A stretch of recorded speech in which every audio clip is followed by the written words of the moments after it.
Canosa, the Clinton County Public Health Director. Joining me today are Dr. Mark Davey, District Superintendent and CEO of Champlain Valley Educational Services, Dr. Kathleen Camello, Vice President of the Clinton County Board of Health and Director of the Student Health and Counseling Center at SUNY Plattsburgh, Mr. Mark Henry, Chairman of the Clinton County Legislature, and Clinton County Sheriff David Favreau. We will each provide a brief update and will then do our best to answer your questions. Since we anticipate duplicate questions on the same topic, please listen carefully as the information you are requesting may be answered in the prepared remarks or as part of a response to a combination of questions. A closed captioned recording of this session will be available on CCHD's YouTube channel later today. Case number updates. As of this morning, we currently have 110 active cases of COVID-19 in Clinton County. We have seen a significant increase in positive cases, as most of you know, in our community, especially as compared to what we saw in the summer and early fall of this year. In response to this increase in cases, we continue to work diligently on contact tracing, our biggest effort. Contact tracing is both time sensitive and time intensive, and monitoring over 100 cases and identifying, notifying, and monitoring their close contacts has been a tremendous lift for our department. We have expanded our local contact tracing team, transitioned staff from other roles within our department, as well as some of our partner agencies and Medical Reserve Corps volunteers to assist with this objective and endeavor. In addition, we are utilizing New York State's Virtual Contact Center, or VCC, to assist with contact tracing and monitoring efforts. For contact tracing to work, we need the community's cooperation and participation. I cannot emphasize this enough. We need residents to be truthful, cooperative, professional when a contact tracer is calling you, and we need residents to follow guidelines when under quarantine. When you or one of your family is under quarantine, you or one of your family cannot go to work. You should remain in your home, away from other people. This is specific for and includes students in high school or college that have part-time jobs. If they are under quarantine, they must stay home, cannot go to work. We continue to operate our expanded incident command system, which includes multiple departments at Clinton County, such as public health, emergency services, and law enforcement. This structure provides an opportunity for us to share skills, resources, to address issues and the needs that arise as efficiently and effectively as possible. In addition, we continue to communicate frequently with and are grateful to our other partner agencies, including SUNY Plattsburgh, CVES, and CVPH. CVPH, as you know, continues to provide a significant number of tests each day at the county building located at 213 Connecticut Road on the former Plattsburgh Air Force Base. As you may have heard from local news reports recently, it is important to remind the public that UVM CVPH is closing down patient visitation at the facility for the safety of their patients, their people, and the community. We remain incredibly proud of and thankful to our community and the support we have seen. We urge residents, please, do not become complacent in their daily activities. We cannot stop the spread of this virus on our own. We need your cooperation and participation very desperately in these efforts. Please continue to wear a mask correctly and consistently anytime you are near individuals who don't live in your household. Face masks should be worn by all persons age 2 and above. When choosing a mask, surgical masks like the one I'm wearing now, cloth masks are appropriate face coverings. N95 masks are also appropriate face coverings. However, we like to reserve those and urge you to reserve those for those in our healthcare facilities. Please be mindful, gaiters and bandana type masks are not recommended because they provide little to no protection to minimize the spread of COVID-19 virus or the seasonal flu for that matter. Residents should also continue to distance yourself at least 6 feet from others. Wash your hands or use hand sanitizer often. Please avoid crowds and any large gatherings. Please stay home when you are sick, very important, and also get your flu shot.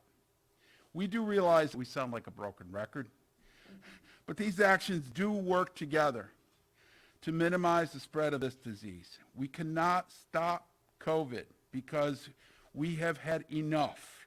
We must all continue to work together. We can't do it alone. In closing, with the upcoming holidays upon us, I must also emphasize the need for us all to focus on your thinking and your planning. Think small, think local when it comes to our intentions for upcoming celebrations and holiday gatherings. Don't give COVID-19 the chance to spread to the people you care most about. You could protect your family and yourself by staying home, staying local. With that, I am now going to turn the floor over to our next speaker, Dr. Mark Davey. Thank you.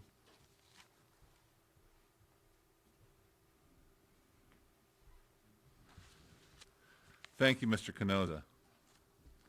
As Mr. Canosa said, I'm the District Superintendent of Champlain Valley Educational Services. As District Superintendent in our BOCES, there are 16 school districts in Clinton and Essex County, 8 in both counties. For our school update, we are in our 11th week of hybrid in-person classes, and I want to begin by thanking everyone involved for working to keep our schools open and our students, our staff, and communities as safe as possible. Students, parents, guardians, administrators, our boards of education, our teachers, our staff, our bus drivers, our cafeteria workers, and especially our cleaning staff have all done an exceptional job in ensuring that we can continue to offer in-person instruction where possible. Continuing in-person instruction remains our central goal. CVES in our 16 component districts will continue to follow the health and safety guidelines from national, state, and county health public authorities. In particular, our very helpful Clinton County Health Department colleagues, Mr. Canosa, your staff have been exceptional, as well as the staff in Essex County and Ms. Linda Beers. The health departments have been fantastic, and they are working with us on a daily basis in collaboration and very closely with our school superintendents and myself, as well as our leadership team, to monitor the active number of cases in our schools and our communities. We are also redoubling our efforts in every school to keep vigilant about the spread of COVID. We understand the dynamics of the spread of COVID are very unpredictable. We're faced with that every day. But with the exemplary leadership shown by our school superintendents, all our staff, the first responders, and our health department officials, we are doing comparatively well, with fewer than 20 cases among 13,500 students and more than 3,000 faculty and staff in our schools. Again, with close collaboration with our health departments and working in often communication on a daily basis, if not more than that. Governor Cuomo's office has established a website to track COVID in schools for parents and the community. Here is the address, and it's going to be listed on the social media site. It's School COVID Report Card, all one word, .health.ny.gov, and it will be shown on your screen. So School COVID Report Card, all one word, .health.ny.gov. It is a searchable database that shows the number of cases in each school, including CVES BOCES. You may have heard or read that some of the schools have announced a pause until after Thanksgiving. This measure will be decided and is being decided by each school district in close collaboration with our county health department. Again, thank you for your continued collaboration, Mr. Canosa and your team, as well as the upcoming possibility of larger family gatherings around the Thanksgiving holiday. I realize it is difficult to continue to maintain everything that we're doing on a daily basis, but I urge everyone, all of our parents, our guardians, family members, as well as community members, to continue the healthy practices as much as possible, wearing masks, avoiding infections with larger groups, social distancing, and frequent hand washing, even during the break. The entire North Country is counting on each of us to break the cycle of infection. Now, a few other updates in terms of schools, and these are items that have come up regularly on social media. The New York State Board of Regents has canceled the January 2021 Regents exams. So the upcoming Regents that we're so used to seeing in January, those have been canceled.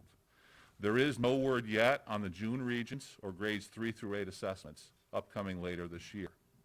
In addition, the New York State Public High School Athletic Association has announced that they have canceled or at least paused high-contact winter sports. More information is available on the New York State Public High School Athletic Association website. I will answer a little more information about that momentarily. We've worked day by day with Clinton County Health Department and the Essex County Health Department to mitigate and contain the spread of COVID-19 in our schools. And so far, with your help, we've been quite successful in keeping our students and employees safe. As I have said, in-person instruction remains the goal of every school in the entire country, but we are no different. This is not the time to relax, especially with the current wave of infection that's sweeping across the country. Finally, there are a few questions I'd like to just mention and follow up that have been very prevalent on social media over the last few weeks. The first question, will schools use their reopening plans, or will the New York State or Clinton County or Essex County health departments make the decision about closing schools? First, I want to encourage all of our parents and community members to note that each school district has their own reopening and continuation plan on their school district's website. Schools have different circumstances, but most importantly, we have been in constant communication and collaboration with our health departments. It's happening on a daily basis, and we are keeping each other well informed and counting on the health departments, especially as cases come up in our schools. The second question is, who will contact parents if your child is exposed in a COVID classroom? Again, this is outlined in the school plans. However, the county health departments do have their contact tracing protocols in place, and we have been working very closely with our health departments to ensure that we give them all the information and the data necessary. Parents may receive a notification from the school, but the follow-up quarantining and specifics are coming through the health department and from the contact tracing. Third, what are acceptable face coverings? Mr. Canosa, you already addressed that as well, and we thank everyone for continuing to support the use of face masks in school. In Clinton County, that has been required during our school day, and there are various applications in terms of for meals and other times when students are able to make some adjustments there. But again, working in close collaboration with our health departments. Next, and so not necessarily related to the health department, but one that has come up increasingly regularly, will schools be using remote over snow days? We realize the winter weather hasn't hit yet, but it is just around the corner.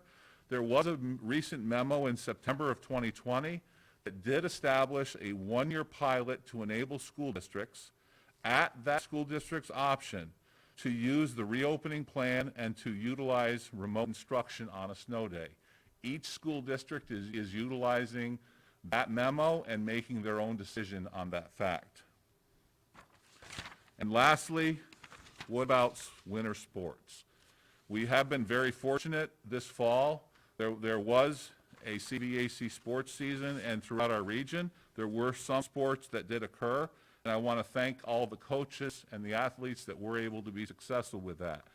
There has been a recent New York State Public High School Athletic Association release and guidance regarding winter sports. And with that being said, that website is being provided as well. And recently, as of yesterday, the CVAC met to discuss the implementation of that guidance. With that being said, bowling, indoor track, and swimming may start as early as December 8th. That's bowling, indoor track, and boys swimming may start as early as December 8th, but again, that is a decision that must be approved and supported within your own school community with your superintendents and boards of education. The higher risk sports, and those include basketball, competitive cheer, ice hockey, and wrestling, have been delayed for a decision to at least January 4th. And it is our understanding that guidance will come from the governor and also be utilized through the New York State Public High School Athletic Association. So those are the number of questions that had come up. I thank Mr. Canosa for allowing us to be here and CVS to present. And at this point, I would like to introduce Dr. Kathleen Camillo, the Vice President of the Clinton County Board of Health, as well as the Director of the Student Health and Counseling Center at SUNY Plattsburgh. Thank you. Dr. Camillo.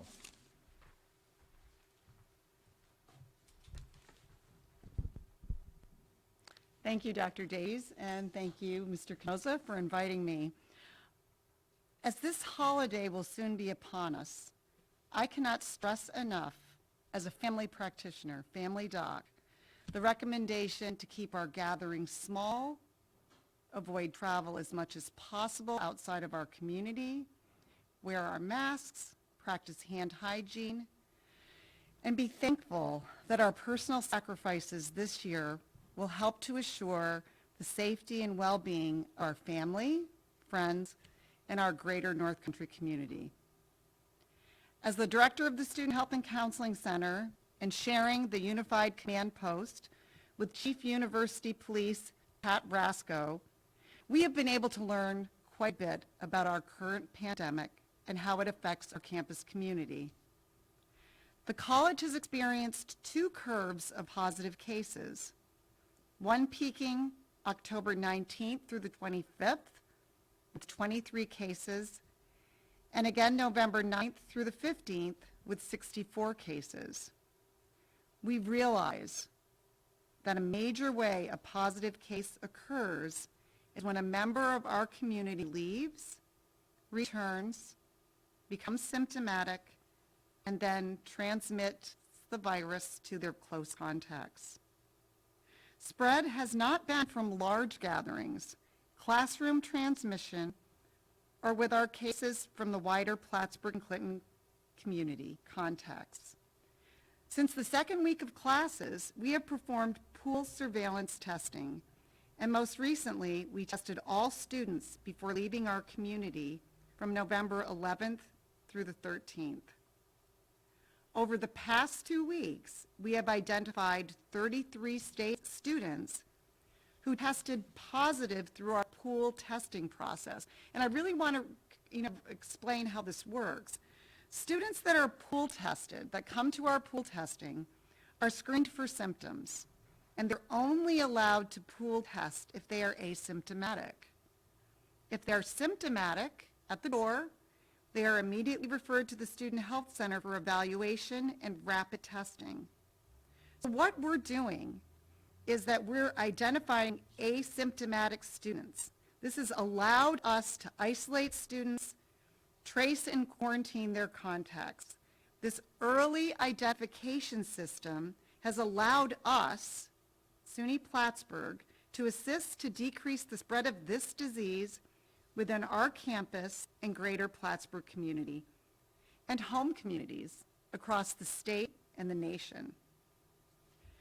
As we treat and monitor our students until they are asymptomatic or are quarantined adequately, we can then reliably send them and safely home to their families and communities. Now, this has been something that SUNY has mandated. So what I would recommend is that if you have a student that is returning to home and they have not been tested, I would highly recommend that they self-quarantine before and get tested in the community. We do have testing that occurs on Connecticut Avenue that you don't need a doctor's order for, and you can go there and get tested. So I just want you to know we have not accomplished this task single-handedly. We have relied on our Clinton County Health Department, contact tracing team of dedicated nurses, clerical staff, and appointed associates. I know the nurses' personal cell phones. I speak with that team daily and through the weekends as they are tirelessly serving to protect our community from further spread of this virus. Be careful, John. I might be trying to recruit them to work at SUNY. My staff has also been doing what we can to assist the Clinton County Health Department. Our university police has been assisting with identifying contacts, and our providers are making individual phone calls to our students that are isolating on campus so that that doesn't have to happen by our Clinton County Health Department nurses. So currently, most students have already left the Plattsburgh community as of today. We have an estimated 600 students currently remaining in the residence halls, which is down from 1,600 at the start of the semester. And generally, in a typical semester, we have 2,200 students on campus. By this weekend, only 100 will remain in the residence halls. And these are students that are international students or have hardship reasons for remaining on campus.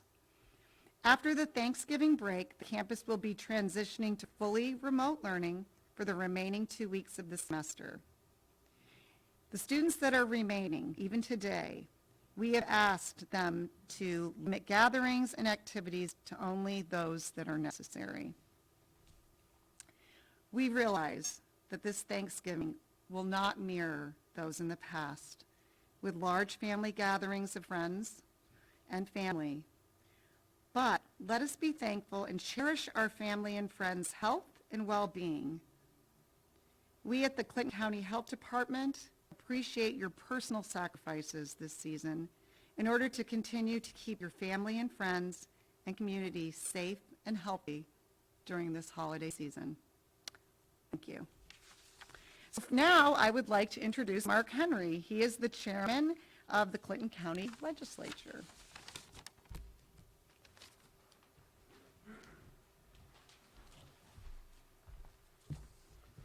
Thank you, Dr. Camello. Good morning, and thank you for inviting me here today. And thank you all for the extraordinary work that not only you are doing, but your departments, the Clinton County Department, the university, and our schools, all of the work that you're doing to address this problem. We have many speakers here today with important information. And with time constraints, I intend to keep my remarks on point, and I think you'll appreciate very short. We need to not be complacent. We need to get back to the basics that we know work. Don't you find it ironic that many months ago, when we were doing such a great job of keeping our numbers low, we had days where it would be none, or 1, or 2. We'd start to get a little excited when it got to 3. We were following the rules. We wore our masks. We did all the things that we were told to do, and our numbers were low. And now, our numbers are significantly higher. And we appear to be more complacent and not following the rules that we did when the numbers were low. We are following the protocols less, even though we have more positives in our community. It's a double-edged sword. Numbers are going up, less following the protocols, more people get sick. I know we're all sick and tired of being sick and tired. I'm tired of it. My wife's tired of it. I can tell you that my kids are tired of it. And I'm sure you're all tired of it as well. We all want this nightmare to end, and we want it to end now and get our lives back. So what can we do to stay safe and put an end to this? I don't have a magic solution. I don't have a magic bullet. I can tell you that Clinton County is doing everything that it can do. The folks in this room and their departments are doing everything that they can do to try to put this to the end, to end. All I can do is reinforce what you heard here today, what you've heard since the very beginning of this, and that is, don't be complacent. Get back to the basics. Wear a mask, social distance, wash your hands, avoid large gatherings. That's it. These are the 4 things that we all know that we can do easily, and I urge you to do so. Please help us all. Do your part. Let's get our lives back. Do those 4 simple things. That's what I ask of you today. Clinton County, please be safe, be smart, mask up. Thank you very much. I appreciate it. Our next speaker will be Sheriff Dave Favreau, Clinton County Sheriff.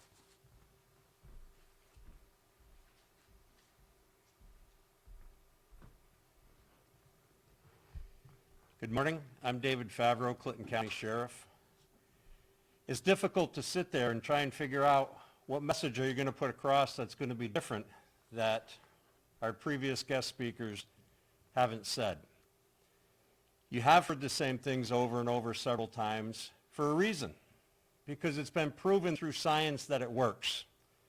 This is reality-based. We have seen that the mask can protect you. Washing your hands can protect you. Hand sanitizing can protect you. All of these measures help minimize the risk. So getting back to my original point, what can I say that everybody up here hasn't said yet?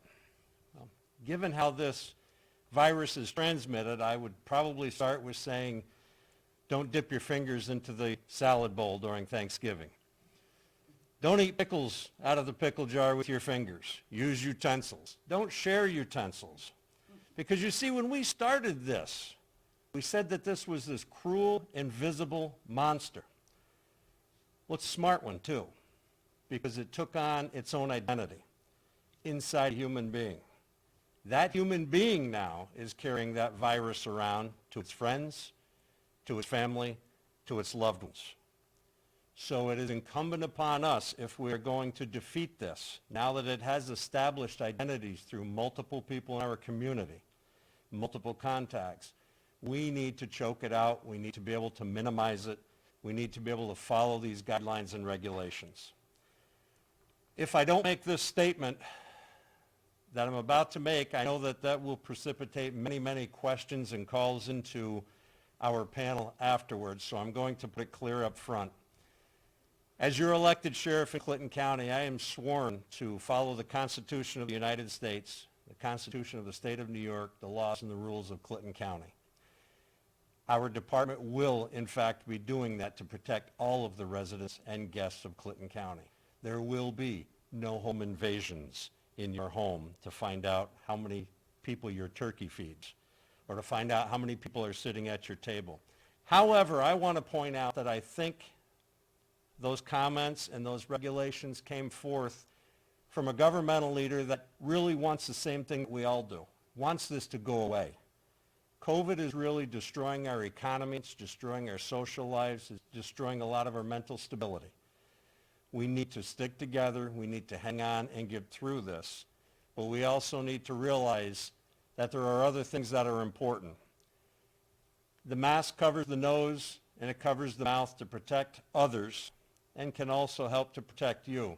But realize one thing, in the confines of your home, when we all strive to get together with our family and loved ones, we have to be responsible, and it's not the nose and mouth that's important. It's the heart. So you can share those special moments with your family. You can use Skype. You can go on and use various forms of media to connect with family that are not able to travel and be with you in your home. You can walk around and share what's going on in your home with them. But you have to be responsible. We have to work together so we can get to the other side of this so that we can beat this. The identity is unknown, but we do know that this virus gets inside people and it can be transmitted from one person to another. We can impact that. And we have shown in Clinton County that we are strong, that we are determined, and we can conquer anything. And with your support and your cooperation through these upcoming holidays, we will get through this in a very good fashion like the typical North Country does. So from all the men and women of the Clinton County Sheriff's Office, I want to wish everybody in this room, everybody within this viewing and listening range, a very happy and heartfelt Thanksgiving and upcoming holiday season, and we implore you to please follow the safety guidelines for the sake of your family and for the sake of all of our futures. Thank you.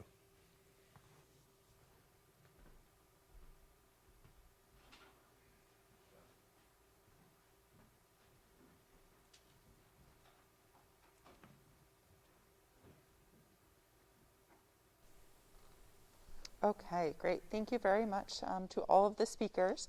We have received some questions both ahead of the conference and during the conference. We will do our best to get through some of those questions. And I will actually, the first questions that I have are in regards to compliance. So I'll actually ask Sheriff Favreau to address those. So two parts to the question. One of the questions is, what is being done with businesses that aren't enforcing the mask mandate? I think it's important to realize that the state of New York has the ability to control licensing that a lot of businesses have. Convenience stores, restaurants that have lottery licenses, that have liquor licenses, any regulatory license that's governed by the state of New York. There's a process that we have where if we find flagrant violations, they can be written up. We forward it through the health department. We go through a particular process with New York, and they can impose that plus additional monetary fines. I think we also have to realize that there's two components to that. One is we're asking somebody who's working for $14, $15 an hour behind a cash register in some cases to deal with a difficult situation. That's where law enforcement comes in. Law enforcement certainly can respond to those cases when people are being belligerent and getting out of control. We certainly will help with that in addition to it. But New York State does have the fine regulations that are set forth, as well as the ability to suspend certain licenses. Great, thank you. The second part of the question has to do specifically with students, talking about students that will be returning home for Thanksgiving, and just asking, in general, I think, what is being done to ensure that students, and I think, the public in general that's on isolation and quarantine, what's being done to ensure that they are complying with those orders? Well, specifically, members of the Sheriff's Department have been going around still, and it's kind of interesting because we had one member of our own staff who was placed on quarantine because of a family member that was on isolation, and they kind of chuckled when they came back to work and shared with their colleagues that one of their coworkers drove by the house and pulled in the yard and beeped and flashed the lights and made them come to the window and wave. We are checking on the isolation to make sure people are following the isolation guidelines set forth by the health department. It's critical. The quarantining is critical. It's very important. And I think that goes not just for high school or college students, but it goes for the entire community. We're checking everybody, but realize, I know Dr. Davey brought up some numbers. I believe 20 was the number of students that we have that are impacted. But just to, and John, correct me if I'm wrong, but the number of contacts with that is 100 to 125 plus. So take that 20, multiply that times 100 or 125. That's how many calls and contacts have to be made to prevent that from spreading. So we cannot underscore the work of the contact tracers. That has been in Clinton County what has really been our life-saving network. So people really need to recognize that. But specifically, they are being watched, and we're making sure, and people have been very good about it, and I want to take this opportunity to thank all of them, because I know it's not easy to have a sheriff's car pull up in front of your house, hit the lights, and make you come to the window and wave. But we do appreciate the compliance, and we appreciate the support. Great, thank you very much. I think the next question regarding students, there were a couple of questions for Dr. Camello. The first question was, when will the SUNY Plattsburgh students who tested positive for COVID-19 through last week's pooled testing be tested again? Actually, what's interesting is the pool testing is a PCR positive, can remain positive for up to 3 months. So once they're through isolation, once they have been negative for symptoms for the 72 hours prior to them getting released, that indicates that they have recovered and that they are okay to go home. They should still practice all what we have recommended, social distancing, wearing your mask, etc., but they don't need to be retested because that test can remain positive even though they have recovered for up to 3 months. They shouldn't even be retested for up to 3 months. Plan for when students return in February. So when students return in February, they actually have 2 choices.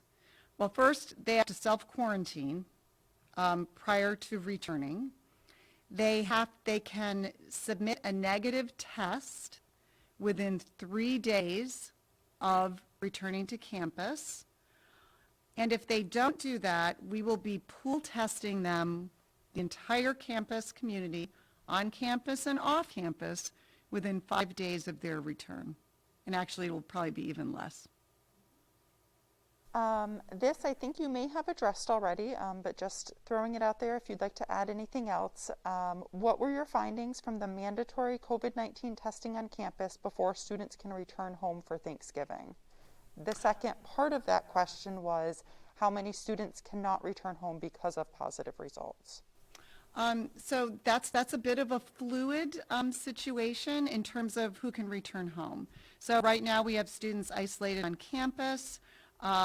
Most of our isolates, as long as they remain healthy and asymptomatic, all of the positive students on campus should be home for Thanksgiving, though we still will have students in quarantine. So we, over the whole semester, we've done over 11,000 tests. Monday, Tuesday, and Wednesday of last week, I can't give you the exact number, but basically we did over 3,000 or 2,800, tests. I don't even want to be held to that number because I don't have it right in front of me. But we've done many, many tests, and that's where we have found the asymptomatic students that we have been able to isolate, monitor, contact trace, and that's why we think that that's been a big reason why we've been able to get a handle on this pandemic, because we're isolating, contact tracing even before they become symptomatic. The next question is for Mr. Canosa. The question is, why has CCHD still opted not to provide a breakdown of which town the COVID-19 cases are located in, as neighboring counties have done? Is that under consideration? For a couple of reasons. One, we haven't done that simply because we're a small community. We always want to protect, obviously, patient privacy as much as possible. The biggest reason, I must say, is that we know people, and it's important for the public to know this. Our public moves around all the time. No one is simply sitting at home all the time. So We know that there's often community spread of COVID in our area. All residents are potentially at risk. So knowing who specific cases from this town versus this town does us little, if any, good. Most often, close contacts of individuals are able to be identified, and the general public isn't at increased risk from these known cases. But in instances where unidentified people may have been exposed, we notify the public. Case in point, back a couple of months ago, we had a large party up in Altona with a lot of cases and a lot more contacts. We put out an alert to the public that there was a potential risk to the public because anyone that attended that gathering, quite large, had potentially been exposed. And we didn't know who had been necessarily at that party. So when appropriate, we will make that notification to the public. Great, thank you. Another question, with such a focus on COVID-related illnesses, can our healthcare system still appropriately address non-COVID health issues in our community? Well, that's a pretty broad question. However, I must mention to all of you that we have weekly cooperator meetings, CCHD, CVPH, and SUNY Plattsburgh, and we discuss items such as this. In general, I must say we all recognize that there's a strain right now on the healthcare systems in our county at this time. So thus the more reason for us to be speaking with all of you today to be disciplined and heed the warnings and requirements that are out there to protect yourselves and your families. Our goal is simply to minimize wherever possible our infection rate for COVID, and one of our biggest objectives since this all began was to protect the continuity and operation of our hospital, UVM CVPH. Great, thank you. The next question, at this point, is it anticipated that the departure of SUNY Plattsburgh students will make a notable impact on Clinton County's COVID-19 numbers, including causing them to drop, or are the vast majority of the cases within the general community? Well, as Dr. Camello had indicated, we had two notable identifiable spikes back in middle to end of October, and then one more recently. So from that standpoint, there was an impact from SUNY students. However, and I say this very strongly, however, we did have at least a third, if not half, of our cases every day, every week, coming from general parts of the community. When I say general parts, I mean all parts of Clinton County. So I think you have to take that with a grain of salt, and you have to recognize, well, yeah, we'll see some improvements in this capacity. After departure testing is completed, the SUNY students are going home. So I think in that respect, we will see the drop, no doubt, because the population will be removed from Clinton County. They're going home. I think we'll see a reduction in that, but still, it remains appropriate for all of us to recognize it's still in our community, okay? It was much more decreased during the summer because we were all out and about, but these days, a very important point, we're all inside, okay? Everybody goes for a walk outside in the cold here and there and gets in the car and comes to work, goes to the grocery store, but for the relative, speaking of everything that we're doing during this season, late fall and winter, we're inside, we're congregate living, thus implying that spread usually happens when people are indoors, one way, shape, or another. So, thank you. Sheriff Favreau spoke to this a little bit, but there was another question that said there are rumors that local restaurants have not been abiding by masking requirements. Is that something the health department is investigating? Are there any businesses CCHD is monitoring? At this time, we received the majority of our complaints through the New York State Pause alert system, and I couldn't be happier with the efforts done by our emergency services partners, Eric Day and Kelly Donahue, in looking at those complaints as they come in and then doling them out for appropriate investigation. So we're looking at every complaint that does come in the door, we're looking at one way, shape, or another. You may say, well, who looks at those? Members of our Environmental Health and Safety Division, who, as you know, what they do is they inspect facilities, restaurants, pools, beaches, you name it. Also, the Sheriff's Department contributes to investigating specific complaints where, as needed. And also, let us not forget about our city and town codes officials. They're also looking into specific violations, lack of compliance at the majority of businesses that are located in their jurisdictions. Great, thank you so much. I believe the next couple of questions are for Dr. Davey.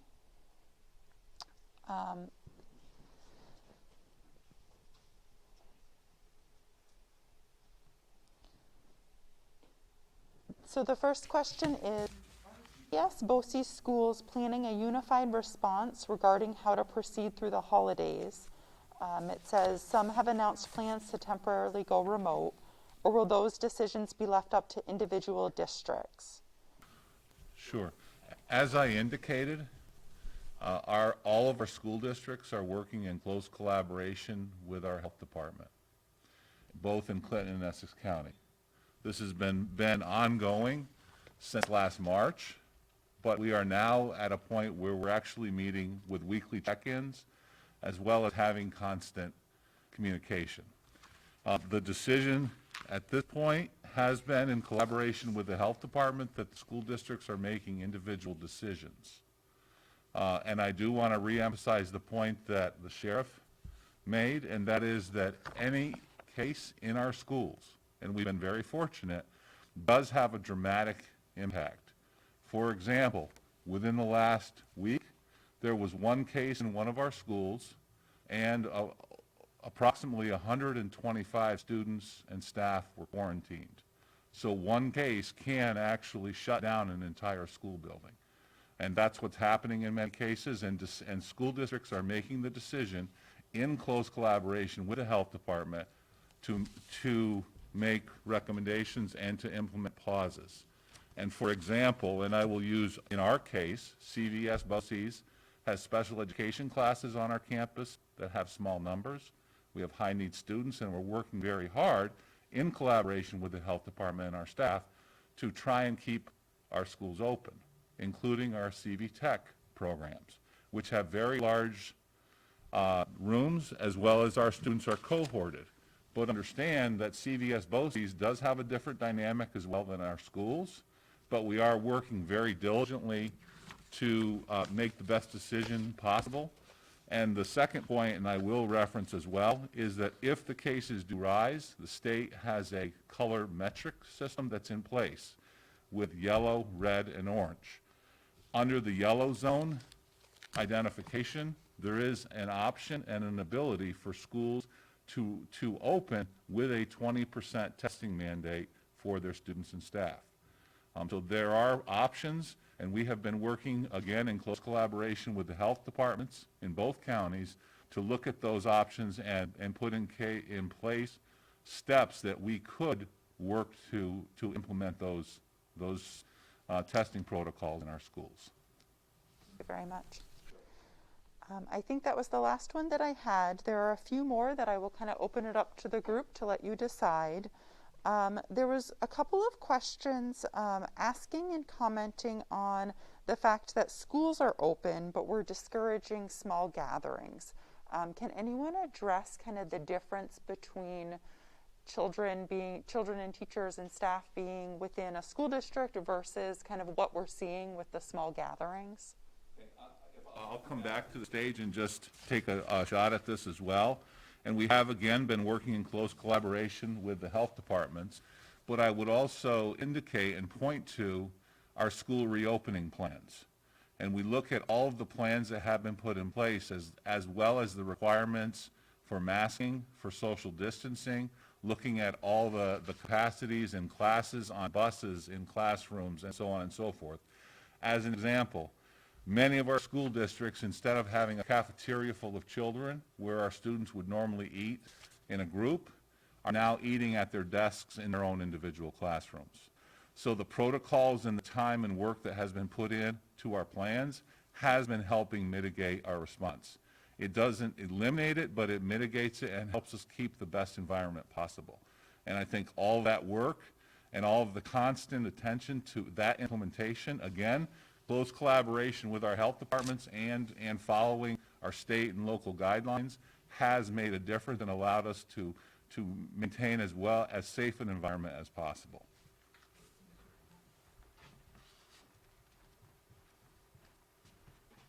Thank you, Dr. Davy. On that subject matter, I must mention to the public that it's important for you all to know that significant effort went into the reopening plans for all of the local K through 12 schools that we have around here, including our collaboration work together to come up with the best possible plan for each school. Each school is different. And I'm sure it was difficult when you first started that, those first couple of weeks with the kids coming back to school. But now the schools are, for lack of a better word, they're in the groove. They're doing it above and beyond anything I could have expected right now. And I think the comparison to that, to comparing schools being operated and small gathering, large gatherings, medium, large gatherings, there's a big unknown with gatherings. Every gathering has different people. Those different people are not all working together necessarily, cohesively, on the same page, with the same operation plans and procedures that our schools now have. So I think that's the big difference there, the big question mark that pertains to larger gatherings versus schools who are doing it by the book right now. So. Another question about potentially for Sheriff Favreau. The question is, are inmate visits going to be allowed to start back up knowing the obvious risks?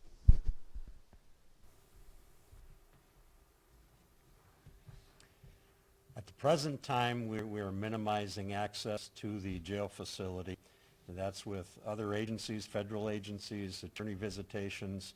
We're trying to stay by the absolute minimum that is necessary. There are needs for medical visits that we certainly are permitting, but we're keeping visitations from outside individuals coming in and visiting inmates to an absolute minimum. We haven't had regular visitation hours since COVID started, and it's a good opportunity for me to thank the staff, the community, and also those that are incarcerated, because it's not easy. It's not easy spending time away from your family. They are legally allowed to visitation, but we have curtailed that for their safety and for the safety of the whole community. That'll continue until we get this virus under control. System at all, so I think part of that is more local, but just maybe where that determination is being made, or who gets to decide. That actually comes from New York State Commission of Corrections that sets the guidelines for any state-operated facilities. I know that they have been changing their regulations for transports from facility to facility, as well as changing their visitation. They did open that up several weeks ago and started quickly seeing problems and curtailed that, but exactly what those regulations are, I wouldn't feel comfortable speaking about it. The next question that we had was asking specifically about contact tracing and asking how far back do we look when we're beginning that contact tracing period. So when an individual tests positive, how far back are we looking to start that contact tracing? So what you do is you go back 48 hours, 2 days prior to when that student became symptomatic. So you really check the student's or the patient's symptoms, and then you test 2 days prior to that on any contacts they may have had. And that's just in case they were spreading it without symptoms. To that, but a separate question, why, when an individual is under quarantine, why is only one person in a family under quarantine? Why wouldn't the whole household be under quarantine? So it really, I think I can speak to that, John. So if that person had contact with the individual who is symptomatic, they are the ones that would be quarantined. If the other members in the household did not have contact with that individual that was positive, they don't need to be quarantined. Now, that being said, the quarantine person really, has, strict guidelines so that they won't spread to their family members. So they follow strict guidelines as outlined by the health department. If that individual under quarantine becomes symptomatic or were to test positive, then that would change and their household members would then also be under quarantine. Absolutely. Just looking through the rest of our questions, I think that we have addressed everything that we can at this time.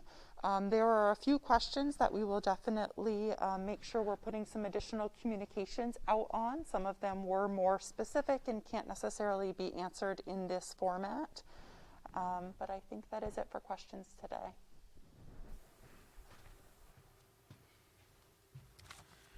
Thank you for tuning in and joining us today.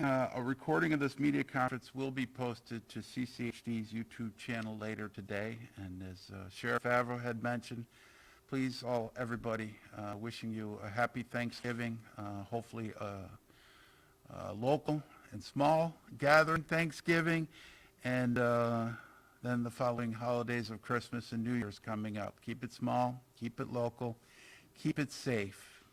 Thank you, everyone.